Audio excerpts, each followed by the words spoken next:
Hello everyone. So today we are going to start chapter 6, registers, counters and the shifters. And in chapter 5 we have seen how we can implement sequential circuit either as an asynchronous or a synchronous. So either working with a clock or with a control input. And we have seen that we can use a different types of flip-flops and implement a different types of counters and maybe some kind of different applications using both sequential circuits and the combinational circuits together. So a clock sequential circuit consists of a group of flip-flops and the combinational gates, and they are connected to form a feedback path, as you already know.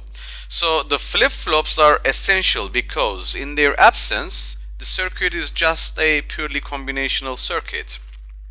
There is no feedback or storage, and a circuit with a flip-flop is considered as a sequential circuit even in the absence of combinational circuits. So we can just use the sequential circuits, the flip-flops, and we can implement any type of sequential circuits. So circuits that includes the flip-flops are usually classified by the function that they perform rather than by the name of the sequential circuit. So there are two such of circuits that we are going to consider. One of them is the register and the other one is the counters. So when we say register, what does it mean? So if we consider a simple flip-flop,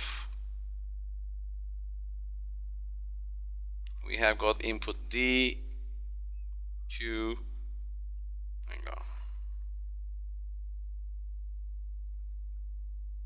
Q clock and Q bar.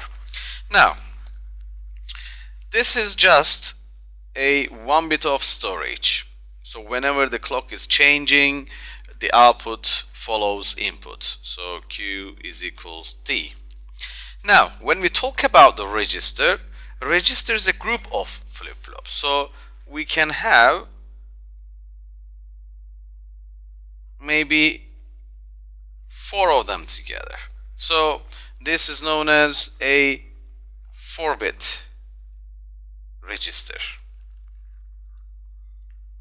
So we can use 4-bit, 8-bit, 16-bit, maybe more to implement a register. So we can just group them together to store a group of bits. This is how the data is stored in a computer system.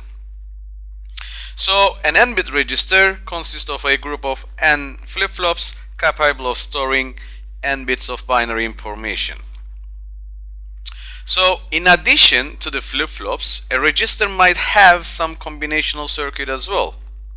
And these are for performing specific data processing tasks and so on. And in the broadest definition, a register consists of a group of flip-flops together with gates that affect their operation. So the flip-flops hold the binary information and the gates determine how this information is transferred into the register. So the knowledge of chapter 5 is going to be reflected to chapter 6 now. On the other hand, we have got the counters. So the counter is essentially a register that goes through a predetermined sequences. So we have done some sequential design examples that we were doing a binary count from 0 to 7 and then wrap around again and start again. So this is a typical counter example. So the gates in the counter are connected in such a way as to produce the prescribed sequence of states. Although the counters are a special type of registers, it's common to differentiate them by giving them a different names. So we are going to see different types of counters as well. So let's start and get some definitions from the slides.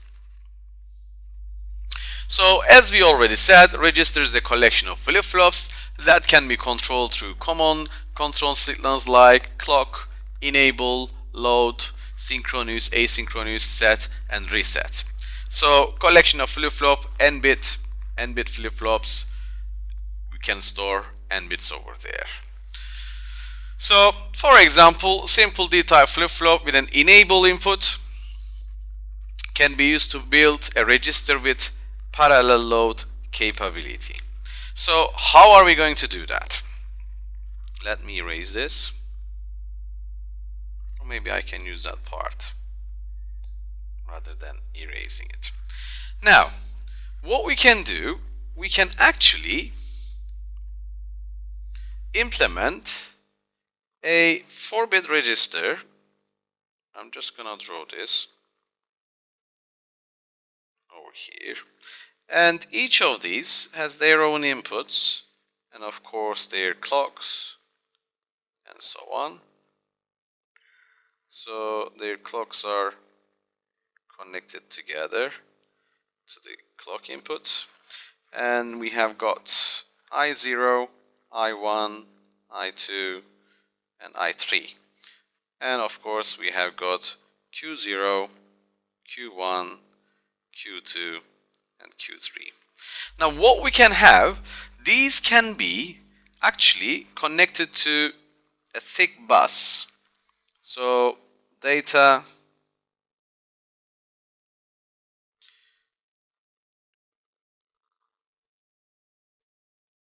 three down to 0.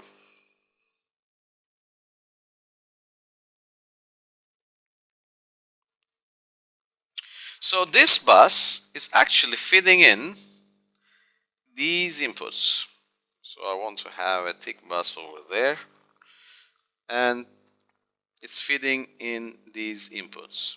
So these are all connected to the inputs. So what is actually happening over here, when the clock is changing either on the rising edge or on the following edge, in this case we have the rising edge, we are actually loading parallelly all these bits into our flip-flops. So that means output is going to follow input.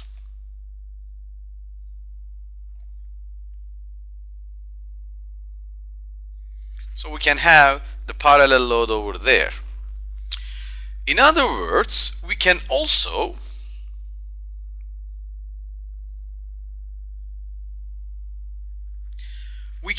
use an enable. So with an enable, we can actually choose if we want to enable the parallel load or the new data, or to hold the previous data and so on. So how do we do that? To do that, we implement a flip-flop with the and clock. So over here, like we have done in combinational circuits, we can just use a multiplexer with the select signal as enable, and we have got data input, which is 1, and we have got 0 as the hold. So what is going to happen over here? And of course this is the clock. So when enable is 0 and D is 0, what will happen?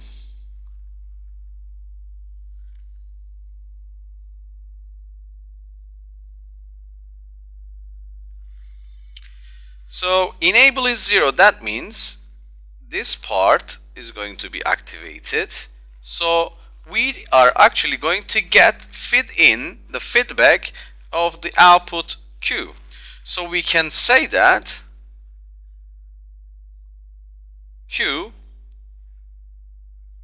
is going to be D, or in that case 0, because we are just actually keeping the previous state. Sorry, hang on, the previous state. So we are not getting a new data, we are actually holding the previous state. So D is 0, but no matter what is happening over there, as enable is 0, it's just feedback. Okay, now if we change that If we change that to 0, 1, this is still the case. What we are going to get is, again, still Q, because enable is telling us that we are just going to hold. Now, if we change that to 1 and D is 0, that means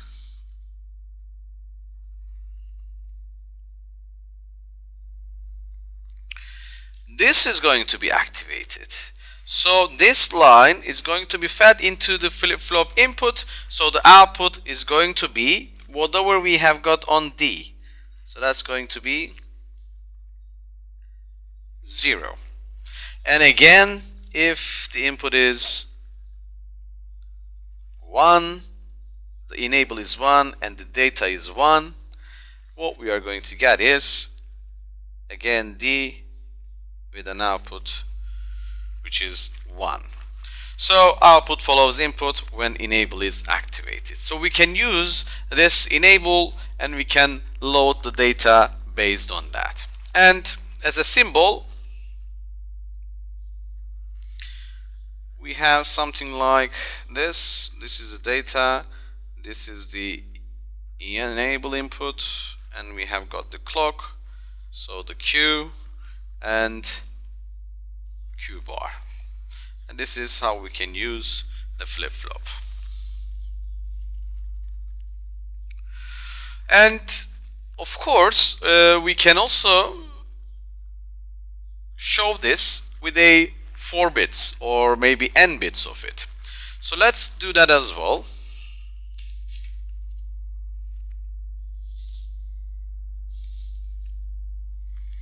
Now the case is, as we already defined the flip-flop with the enable and the clock and the Q, we can actually implement this using 4 bits or maybe 8 bits or maybe 16 or 32 bits. So all we just need to do is, depending on how many we want, we just need to duplicate.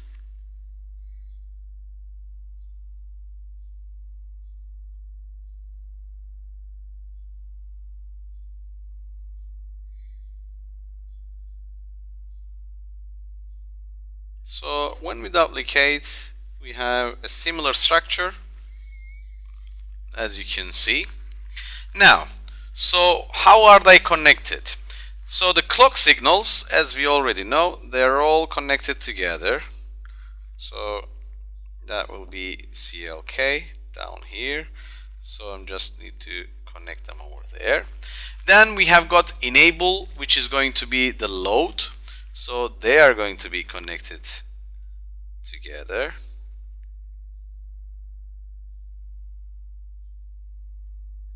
So this is our enable. And then of course we need the input. So for the D input, I can create a bus. So the bus lines are tick, that's why I want to use a tick line over there. And sorry about my tick line.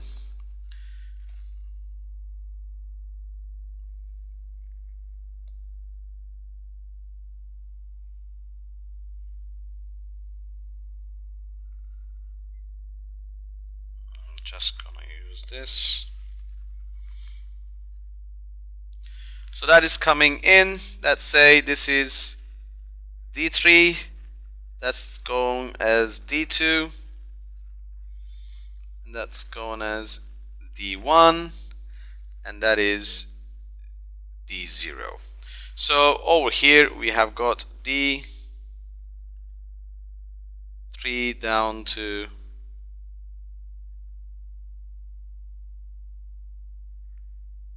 zero. And this is register or a 4-bit register with a parallel load. And in registers, or maybe in the counters or any type of computer architecture. This is like a job interview question again.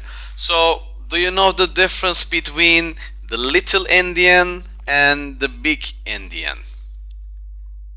So it's a good question. The difference between little endian notation and the big endian notation. If you don't know, you have to know it because it's really important. So when we talk about little endian,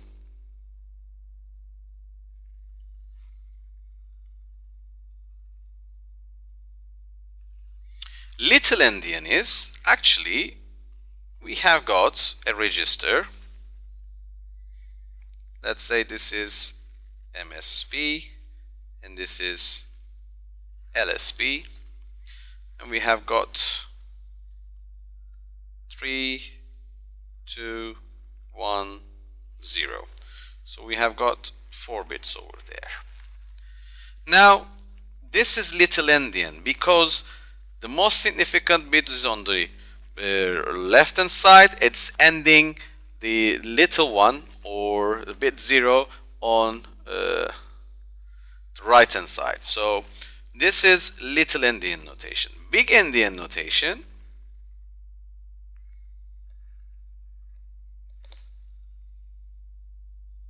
so with the big endian, again we have got a 4-bit register, 3, 2, 1 and 0.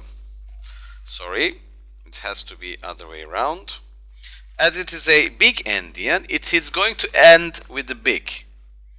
So 0, 1, 2 and 3. And this is known as LSB to MSB.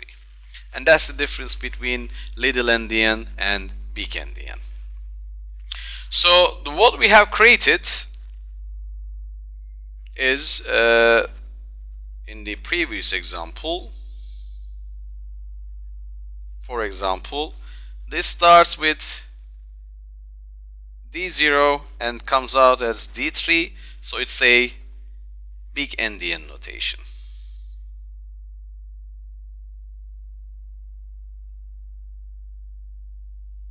Okay, but generally we are using little endian. We start with the most significant bit on the left hand side and the least significant bit on the right hand side. And you can also see this over here as well. Okay, so D0, D3 is over there, so least significant bit is there and the most significant bit is there, so it's big endian.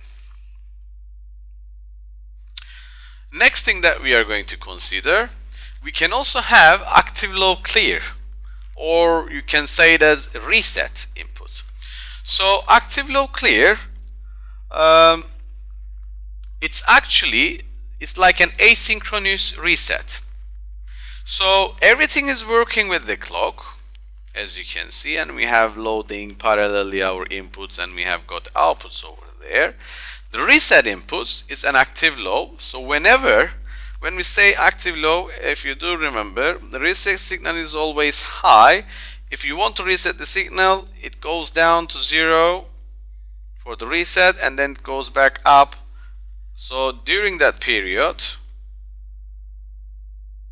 during this period, we are actually resetting the system.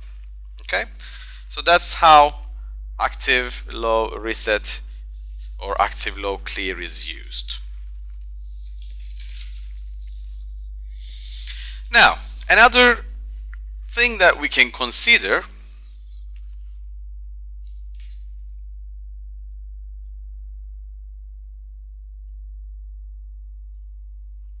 is register with parallel load, but we can see some combinational circuits over here. Now this is also similar to what we have done over here, but this one didn't have any combinational circuitry, but this one has got some combinational circuitry over there. So what is actually having over here, if you look at these carefully, again we have got the load input, we have got the feedback path. So if I go back to here, so the load input,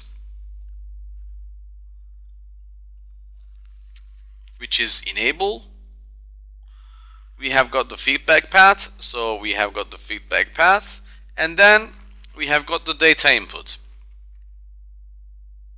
right? So this is actually implementing a 4-bit parallel load, and this is actually forming the multiplexer over there. Okay, so that multiplexer can be represented with 2 AND gates and NOR gates, if you do remember from combinational circuits. So 4-bit input data is loaded into the register on the rising edge of the clock, because clock is, there's no bubble over here, that means it's on the rising edge. And when the load is active, we just load the new value. Otherwise, when the load is inactive, when the enable is 0, we are just keeping the previous values in that circuitry. So this is known as parallel load 4-bit register, and it can be represented like this or with the multiplexer, because this is actually showing the same thing. Right, so the next thing that we are going to consider in this chapter, the register is capable of shifting the binary information held in each cell to its neighboring cell. So what we can say,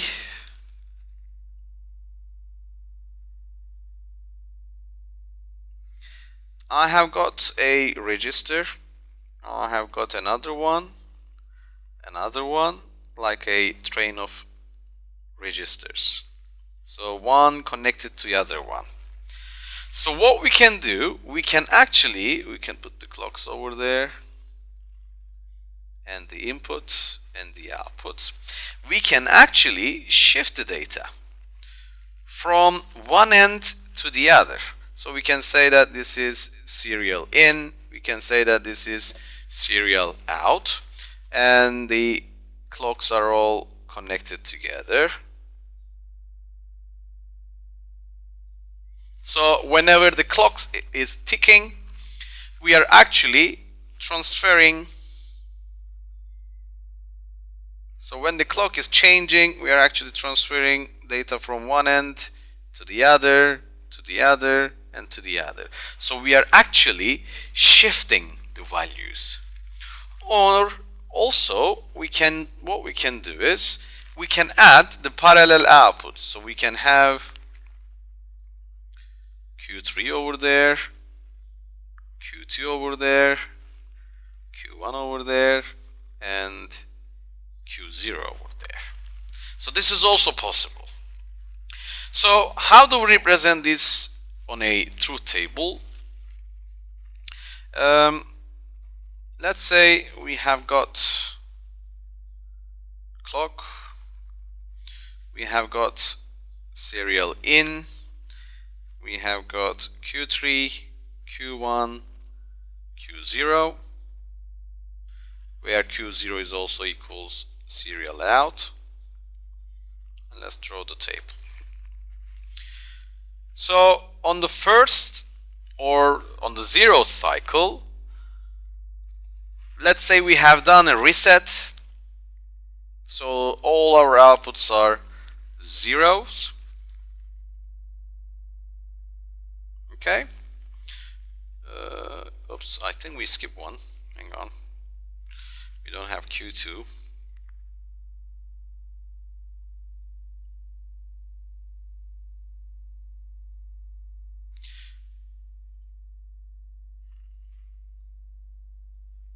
So Q2, Q1, Q0, and everything is resetted. This is serial out as well. And no matter what is happening over here, let's say our serial input is 1. Now, this is the starting point. Then on the first clock, on the first cycle, this serial in it, let's say keep it as 1. So that's actually going to be shifted to 1. That has to be shifted 1. That has to be shifted 1. And that has to be shifted 1. Now we have got new set of data, which is 1000.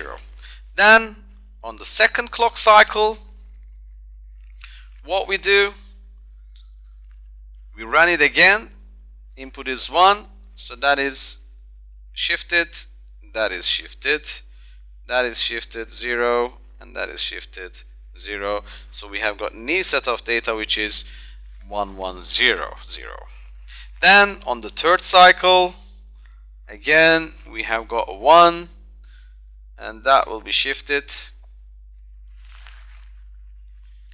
that will be shifted, that will be shifted, and that will be 0. So we have got a new data over there. So as you can see, we are just shifting out the zeros from the serial out as well. So let's say on the fourth cycle, I just have 0. So that one is coming in, that one is shifted, shifted, shifted. So after 4 cycles, we have got 1, 1, 1, 1 on the outputs. Then on the 5th cycle, as this is 0, this is shifted, that is shifted, that is shifted, and that is shifted, and it goes like that. So whatever we have put onto the SI, serial in, with each clock cycle, we are just transferring 1 bit to the right. So this is also known as a unary shifter, because we are just shifting in one direction, or unidirectional, onto the right hand side only. Okay, and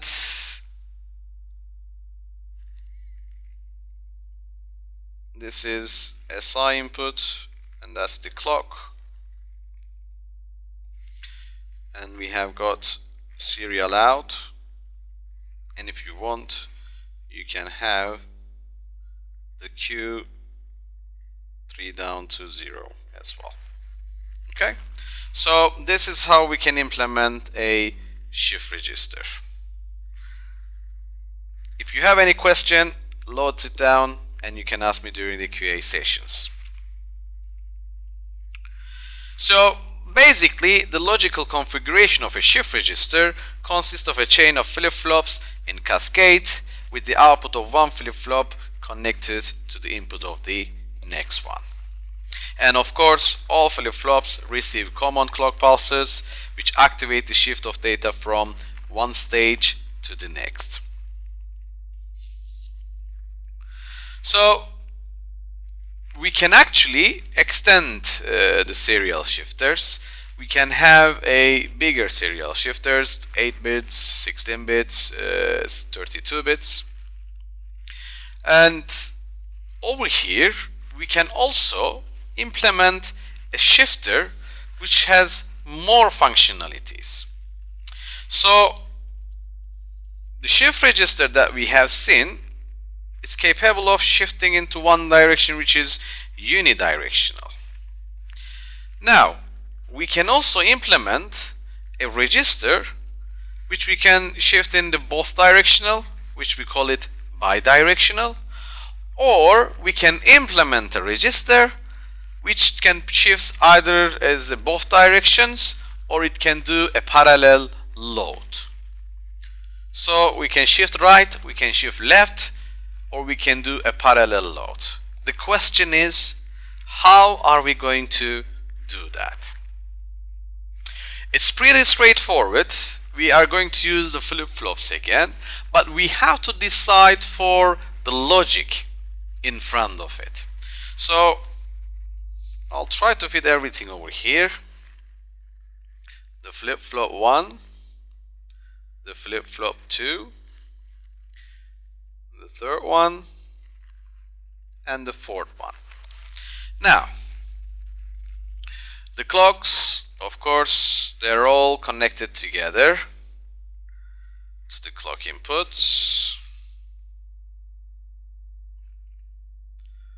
So all of them are fed in.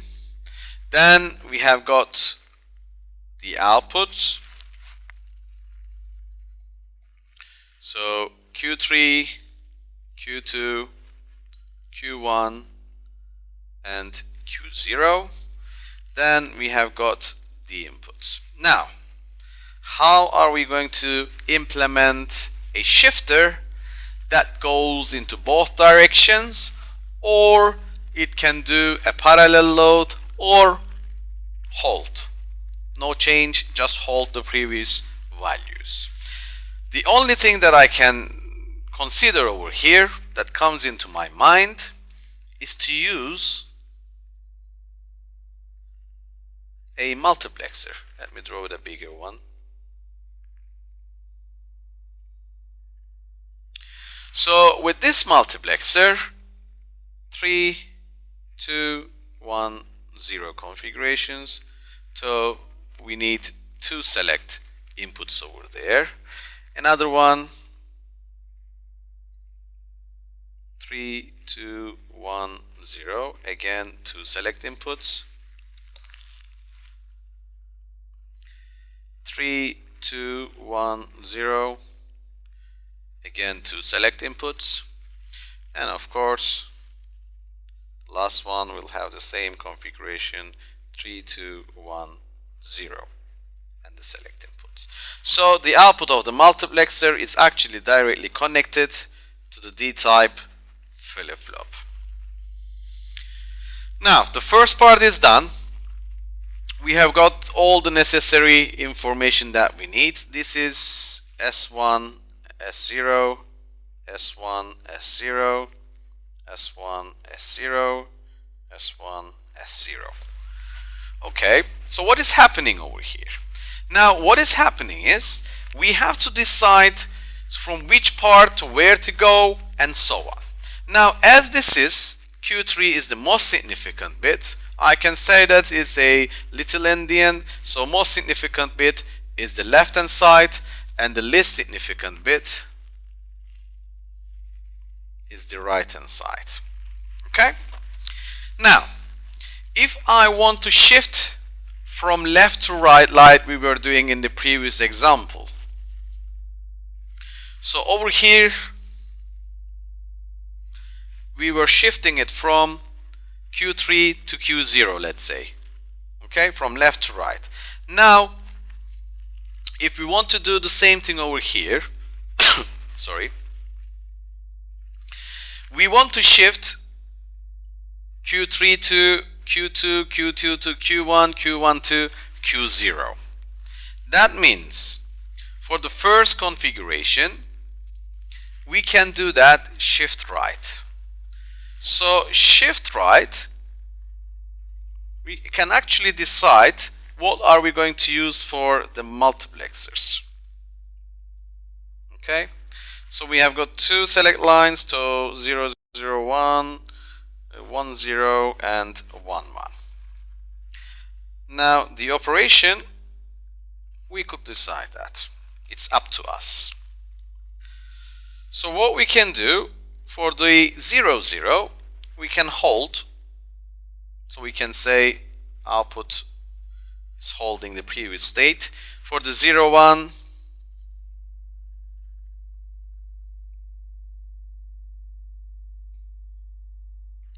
we can do right shift, and 1, 0, left shift, and 1, 1, we can do parallel load. Okay, so going back to our design, so 0, 0 is input 0. That means when we have got the input 0, that means we are actually holding the previous state. So I am going to choose a different color over here.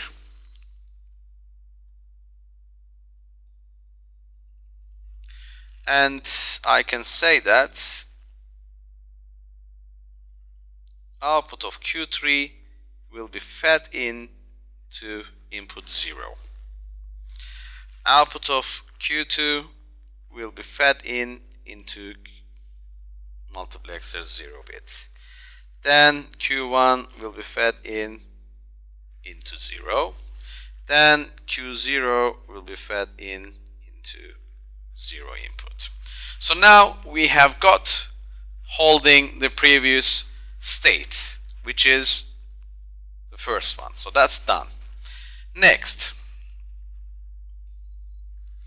let's choose a different color again. Now we want to do shift right. So Q3 has to be fed into D2 so that we can shift it out, D2 to D1 and Q2 to D1 and Q1 to D0 and so on.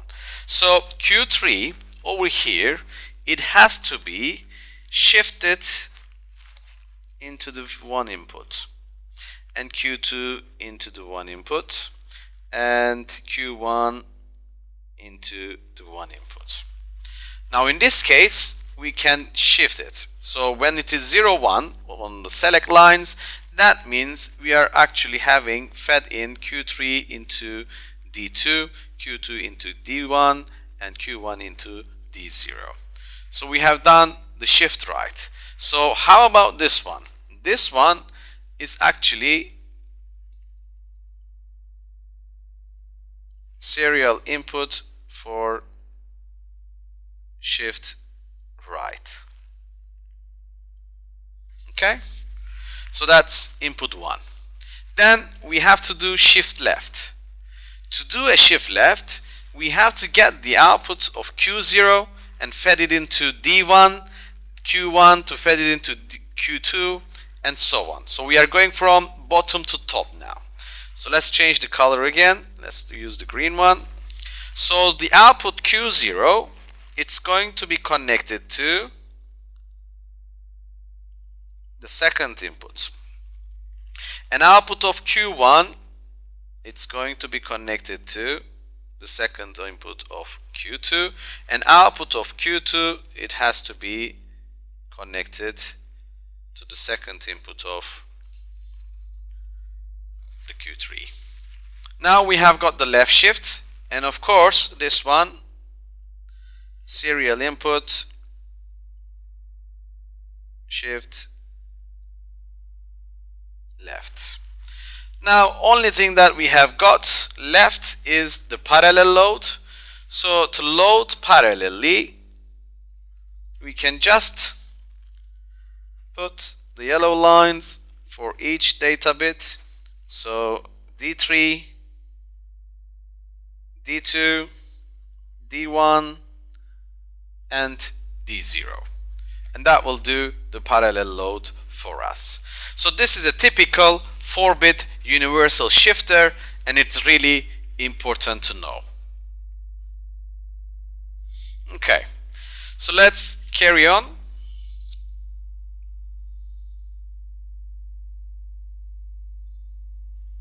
Now, we have seen different types of shifters, the parallel load, the universal, and so on, and we have seen how we can use the registers generally.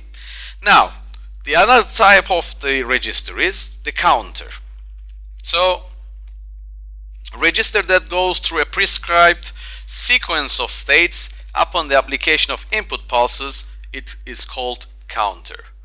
So on the slide I have to skip, we have done that one. We have done the 4-bit universal shifter. So what do we know about the counters?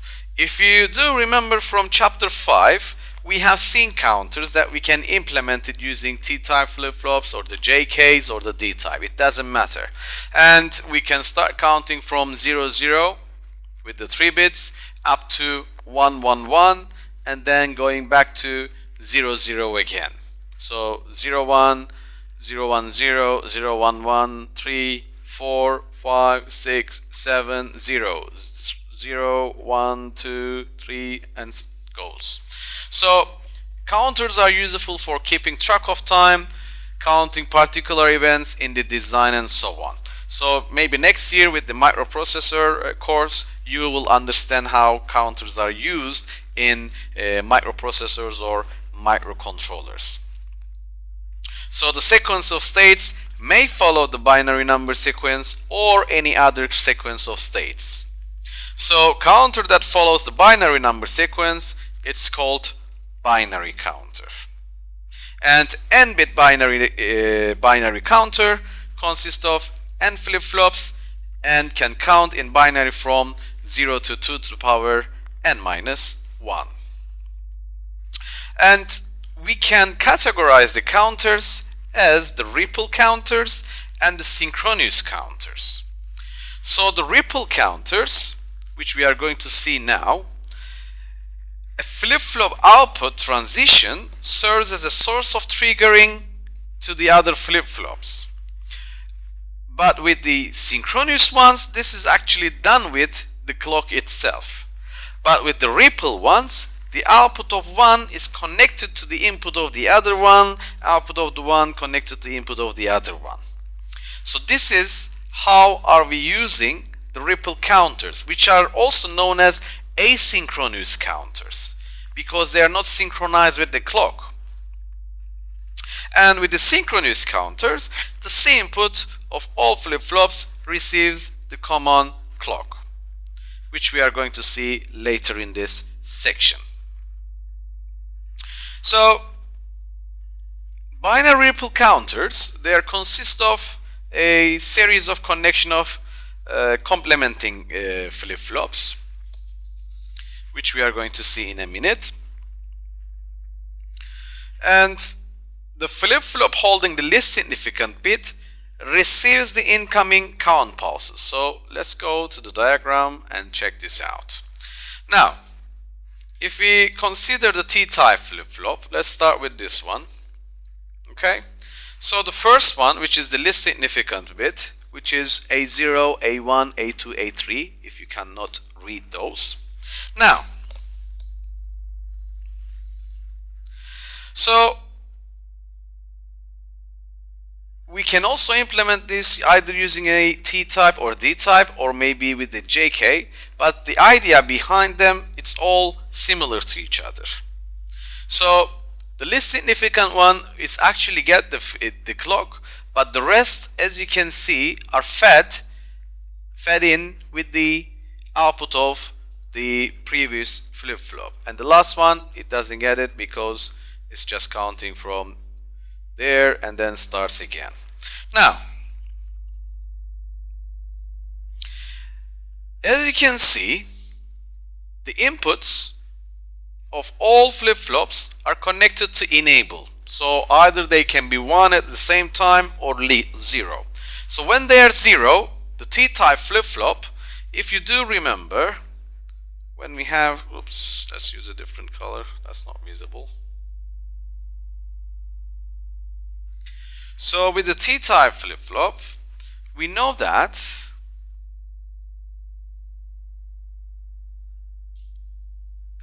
zero, zero, zero, 1, 1, 0, 1, 1. And when T is 0, we are just holding the Q. So Q is 0, that's 0. When T is 0, Q is 1, that's 1. When T is 1, Q is 0, toggle. When T is 1, Q is 1, toggle. So we can see that when T is 1, we are actually toggling. Okay? Now, if we go back over here, the inputs are connected to enable. So when it is 1, it has to toggle. When it is 0, it has to hold the previous state or the previous value over there. So we can say that we can make this permanently 1. This making each flip-flop complement if the signal in its C input goes through negative transition. So this is negative transition because you can see a bubble in front of it. So it goes from 1 to 0. So the clock is changing or the input is changing 1 to 0. It should do a toggling over there. So now, negative transition occurs when the output of the previous flip-flop to which C is connected goes from 1 to 0. And if we want to understand the operation, let's say we have got a simple expression, or let's say an example where we have got A3, A2, A1 and A0. So these are our flip-flops.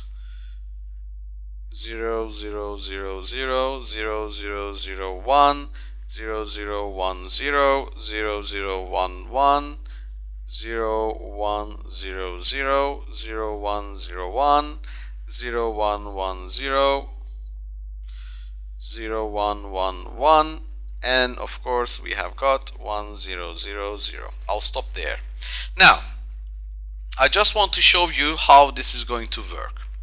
So for example, the count starts with binary 0 and increments by 1.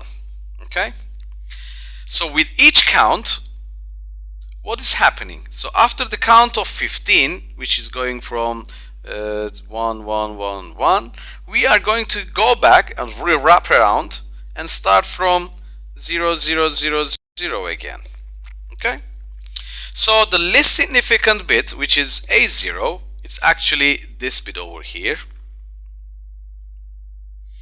is complemented with each count pulse input.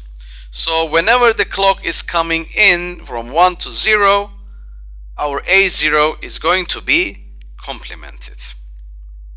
So every time A0 goes from 1 to 0, it complements A1, because as you can see, if it goes from 1 to 0, A1 will be complemented. So if we look at from the diagram over here, so when we are changing A0 from 1 to 0, A1 is changing from 1 to 0 as well.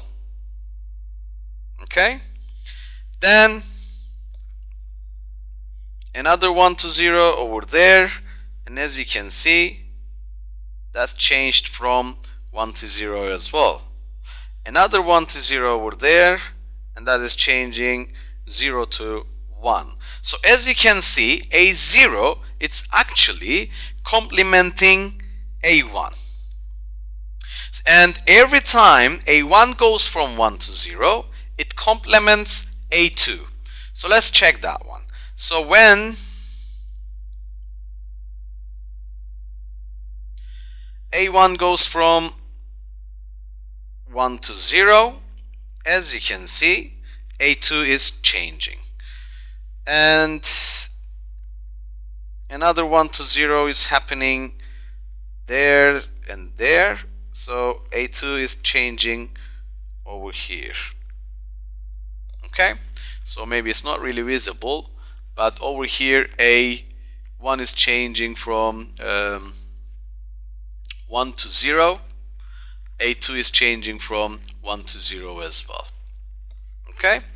And as A2 is changing,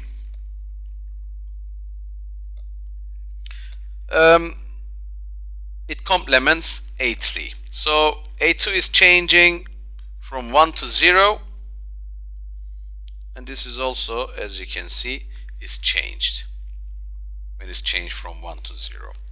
So because let's say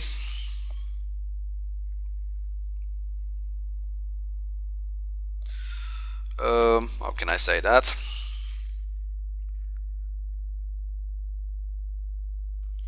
So as you can see, starting from the count pulse which is coming from the clock, whenever this one is complemented, that will be complemented. When this one is complemented, that will be complemented. And when this one will be complemented, that will be actually complemented. So we can say that this is a typical 4-bit binary ripple counter or wraparound up counter. In this manner, we can also implement the down counter. So starting from 1 1 1 1, going back to 0 0 0, and then go back to 1 1 1 1 and down. So this is also possible. This can also be implemented.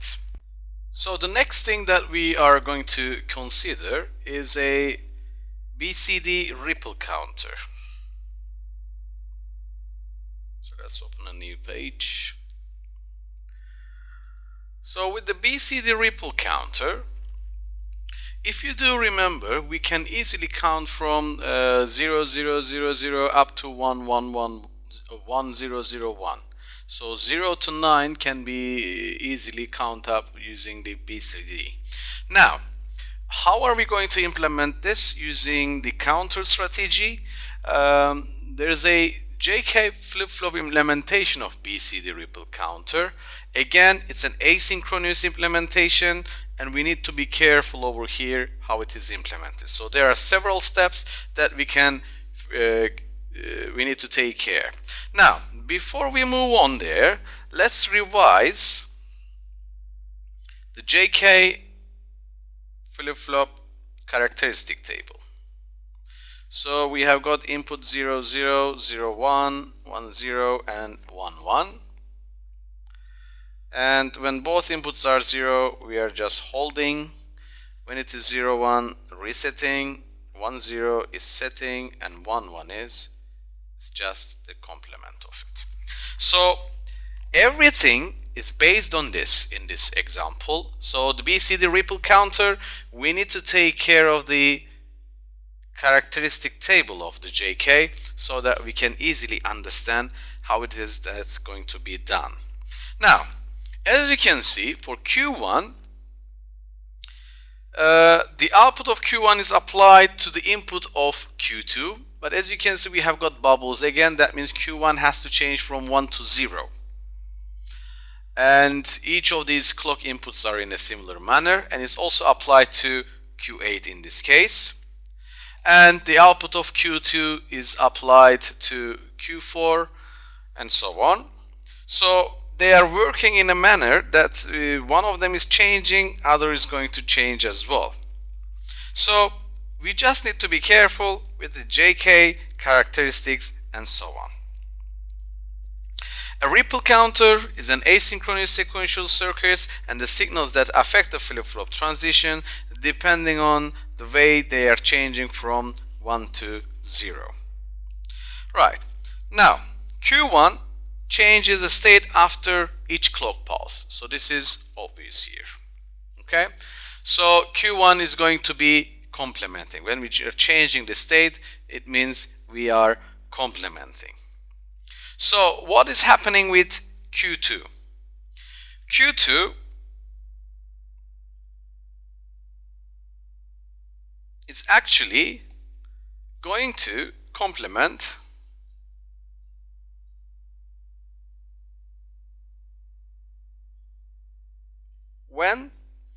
if Q8 is equals 0,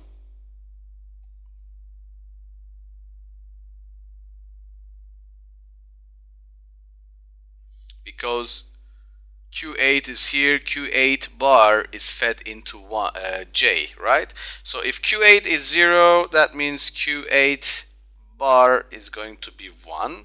So when J is 1, K is 1, this is going to complement, which will give us J equals 1, as K is also equals 1. That means Q2 complements. Okay? Now, so in other case, if Q8 is 1,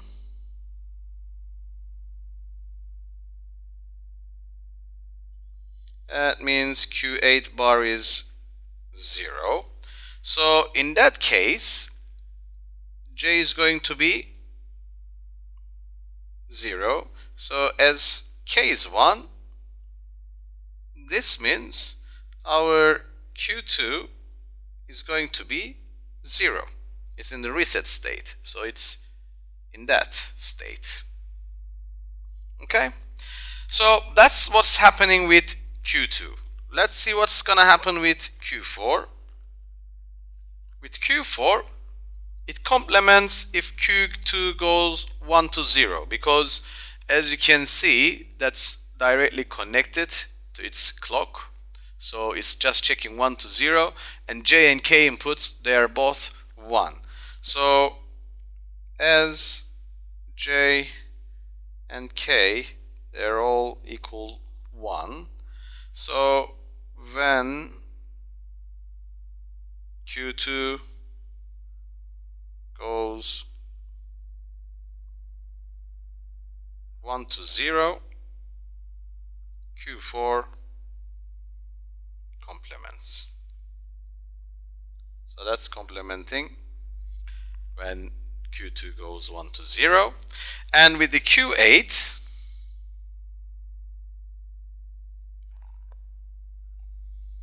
in this case, if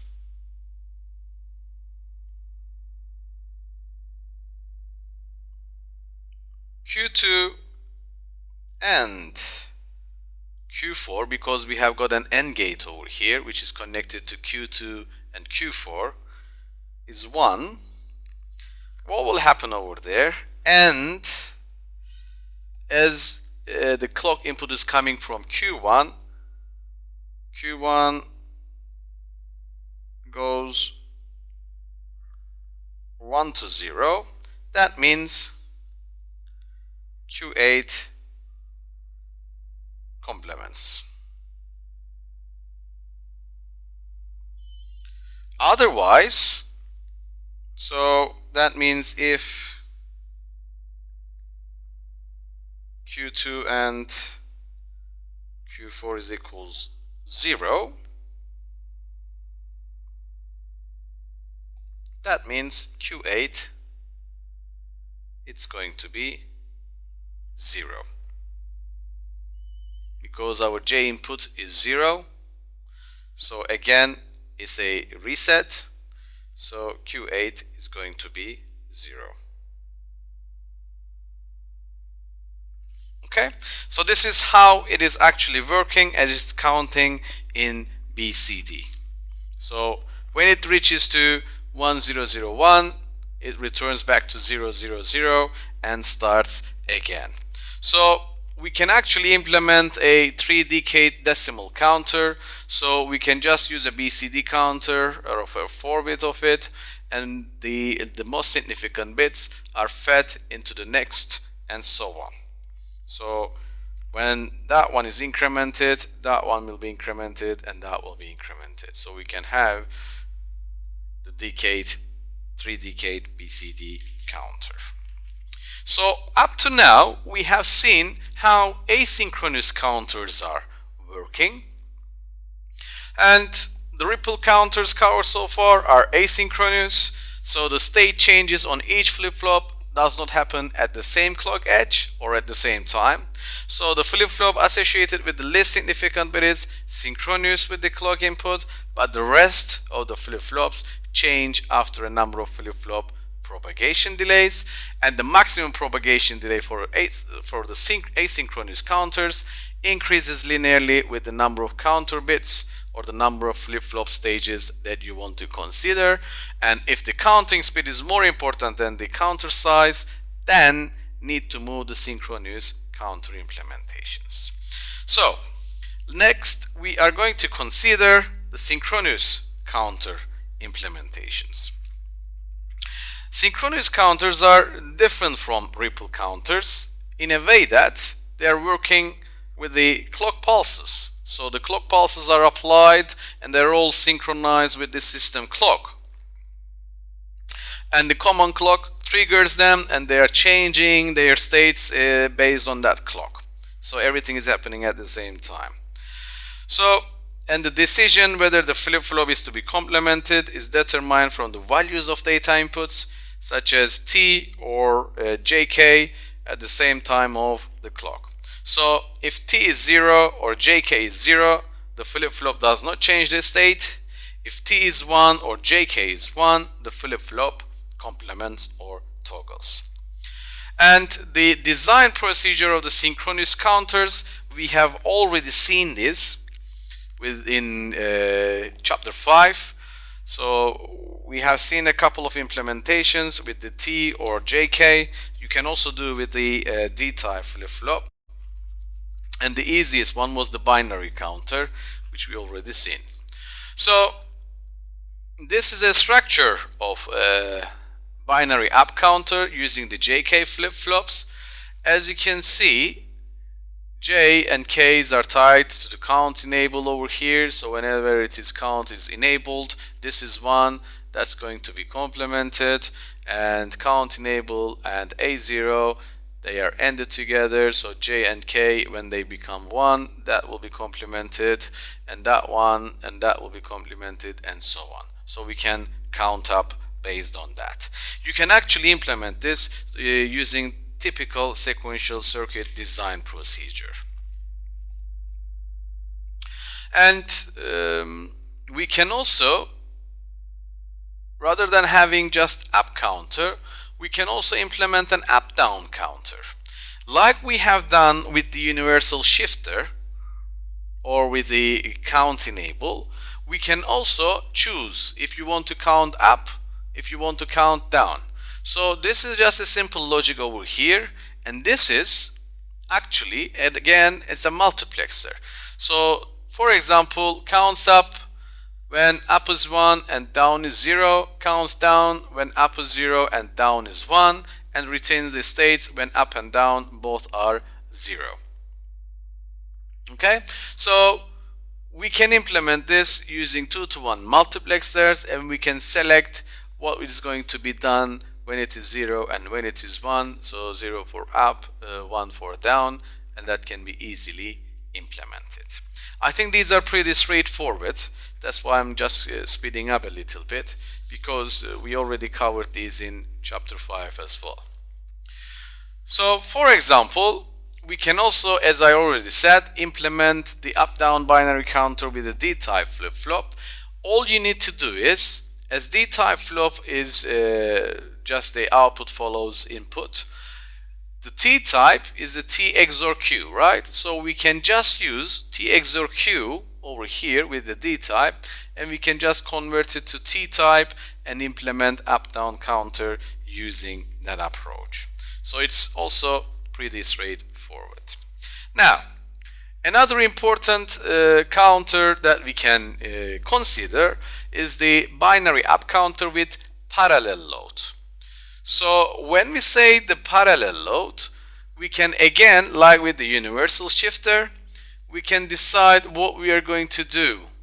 Either we load, we count, or hold. No change. So with binary counter, as you can see, can be implemented. We have the count and the load inputs. We have got the 4-bit data coming in. We have got asynchronous clear, and we have got the clock. So the count is coming out as a 4-bit outputs from the flip-flops, and we also have the count, so the out, which is the maximum count indicator. Now everything is given us in a table, so when it clear is 0, we are resetting, we don't really care what's going on with the other inputs. The outputs are going to be 0. So when clear is 1, it's an active low signal. So when clear is 1, we are ready to roll on and perform the function. On the first rising edge of the clock, we load. So when the load is 1, we are actually loading the values into the registers. So we don't count, okay, because we are just performing a load function over there. We don't count. And on the next clock cycle, as load is 0 now, we are not loading any new data, we start to count. So count will be enabled with 1. So we start to count up from, let's say, 0, 0, 0 to 1, 1, 1, 1. And when the clock is rising edge and both are 0, we are just holding the previous state. So generally, the design looks a little bit complicated over here, but it's actually not. So if you understand this select inputs and so on, you can easily derive it. It looks like a multiplexer again. You just need to understand the fundamental behind it, how it's going to work, and you can easily decide what will be your J and K inputs, and then when it's going to be cleared or when it's going to be complemented. Okay, so this is binary counter with parallel load. And also we can implement the BCD counter using parallel load counter. It's pretty similar to what we have done already, and count control is set to 1 to enable count through the clock input. Okay, and the AND gate over here, it's actually showing, so it's like a detecting the value. So when we reach to 1001, this is going to be enabled, so we are loading a new data in. Okay, so when we have done that, new data will be loaded in. So normally the count is active all the time, so it's running, and when it reaches 000 to 1001, bling, that will be load, and we load, and we start again from 000 and count up again, because these are all fed with zeros, and then starts to count up, start changing, and then when it comes there, inputs are loaded again with 000, and we start again. So this is BCD counter using parallel load. And as I already said, counter design is covered generally, the synchronous counter design covered generally in chapter 5. We can use the different types of circuitries or the flip-flops, and we can implement the counters throughout it. So design a synchronous counter represented by the following state table. It says it goes from 0 to 1, 1 to 2, 2 to 4, 4 to 5, 5 to 6, and 6 to back to 0. So there are some unused states as well over there. If you want, we can solve this together. So the next state table is given to us. We don't need to draw the state diagram at all, and all we just need to do, as we are going to use JK, we have to know the characteristic excitation table of the JK. So JK, the characteristic table, which we already done in the previous slide as well, 0 0 0 1 1 0 1 1.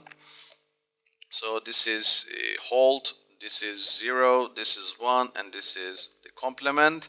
And the excitation table, when Q next, oops, sorry, wrong button, Q next, J and K. And when it is 0 0 0 1 1 0 1 1. Now we have to decide J and K inputs. So when the present state is 0, I keep pressing the same thing.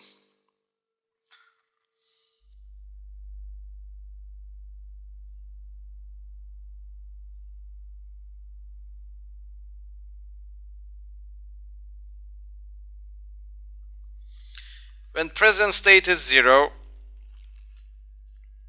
next state is 0. So when both are 0, either we are holding or we are resetting the output. So J is 0, K is X. When present is 0, next is 1, either we are complementing or we are setting it. So J is 1, K is X. So when 1 0, either we are complementing or we are resetting. So J is X, K is 1, and when both are 1, either we are holding or we are setting. So it's like X and 0. So this is our characteristic excitation table, not the characteristic. This is the characteristic table. Now, based on this, we can derive our states. So present A, B, C. Next A, B, C.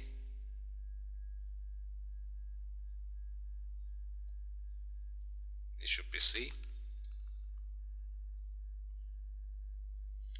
And then we have got the flip-flop input JA, KA, JB, KB, JC, KC. So we have to consider all together. Now 0, 0, 0, the next is 0, 0, 1, then 0, 0, 1, and the next state is 0, 1, 0. Then 0, 1, 0, and we have got 1, 0, 0, 1, 0, 0, and we have got 1, 0, 1. Then 1, 0, 1, and we have got 1, 1, 0. And 1, 1, 0, we have got 0, 0, 0. So let's use different color. So A is 0 in the present, and the next both are 0, so this is 0x, 0, 0, 0x, 0, 1 is 1x, 1, 1 is x0, 1, 1 again it's x0, and 1, 0 it's x1. So we have got JA and KA, JB, so 0, 0 it's 0x, 0, 1 it's 1x, 1, 0 it's x1, 0, 0 it's 0x, and 0, 1 it's actually 1x, and 1, 0 is x1. So that's done. And the last one,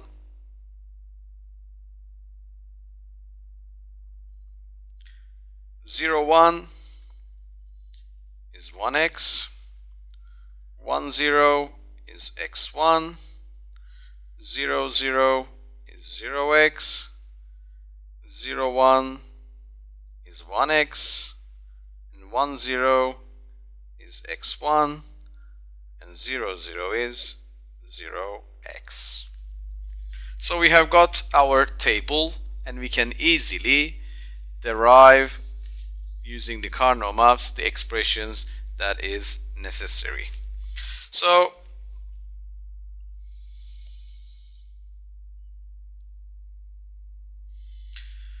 now if we look at JA,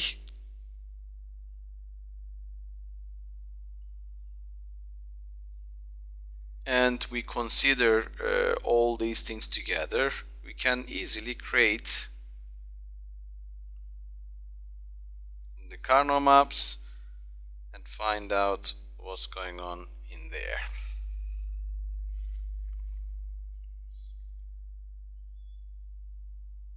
So one thing that we need to be careful over here, there are some unused states. And those unused states are, so it's going from 0, 0 to 0, 1, 0, 1 to 0, 1, 0. So 0 to 1, 1 to 2, then 2 to 4. So 3 is skipped. So 0, 1, 1 is going to be x, x, don't care. And then 4 to 5, 5 to 6, 6 to 0. And of course, 1, 1, 1 will also be XX. Okay, and when we consider these things all together and draw the K maps, I'm not gonna draw it over here, you can draw by yourself and find out the expressions. JA is going to be B, KA is going to be also B, JB is C, KB is 1, JC is B prime, and KC is 1. Okay, so you can use Ecarno maps and find out these expressions, and once you have got those expressions, you can easily implement this circuitry using JK flip-flops. I think it is pretty straightforward. So the question now, what if the machine is started at one of the unused states? So 1 1 or 0 1 1. In that case, what is happening is it's actually going into the closest state, so the closest next state, not the previous one, closest next state. So for example, for 1 1 1, it's actually going to the next state as 0 0 0, and for 0 1 1, which is 3, it's actually going to the next state, which is 4 1 0 0, and this can be seen from the diagram over here.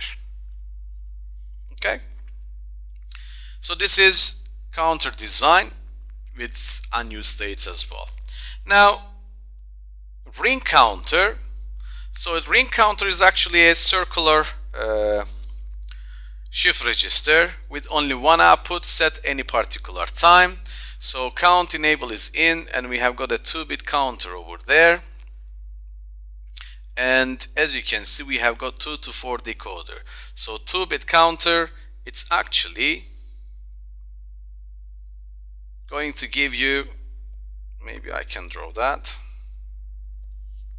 4 bits of output in any case.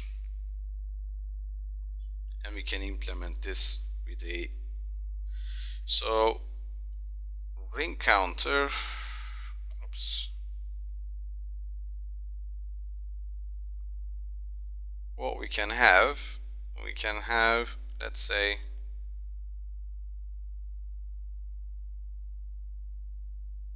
shift right, okay, and we have got 4 of them, so T0, T1, T2, and T3. So when we have got T3, that will be rolled and ring, so it will start from that one and start to shift again. So initial value is 1 0 0 0, and then starts to shift out and ring it and starts again, and so on. That's why we have got these sequences. So it's T0, then it moves to T1, T2, T3, and then another one starts, and so on. Okay, so that's how it goes, and this is known as a ring counter. And the last couple of slides, the Johnson counter, or a switch tail ring counter. It has got the twice the number of states compared to the ring counter, and the way it goes, it's like a sequence number 1 0 0 0, then 1 0 0, then 1 1 0 0. It's like a shifting one. It's like an asynchronous asymmetric shift, right? So this is how it goes. And then when it reaches to 1 1 1, again it starts with 0 1 1 1, then fits in the zeros, and so on. So it first fits in the ones and then the zeros. So if we look at over here,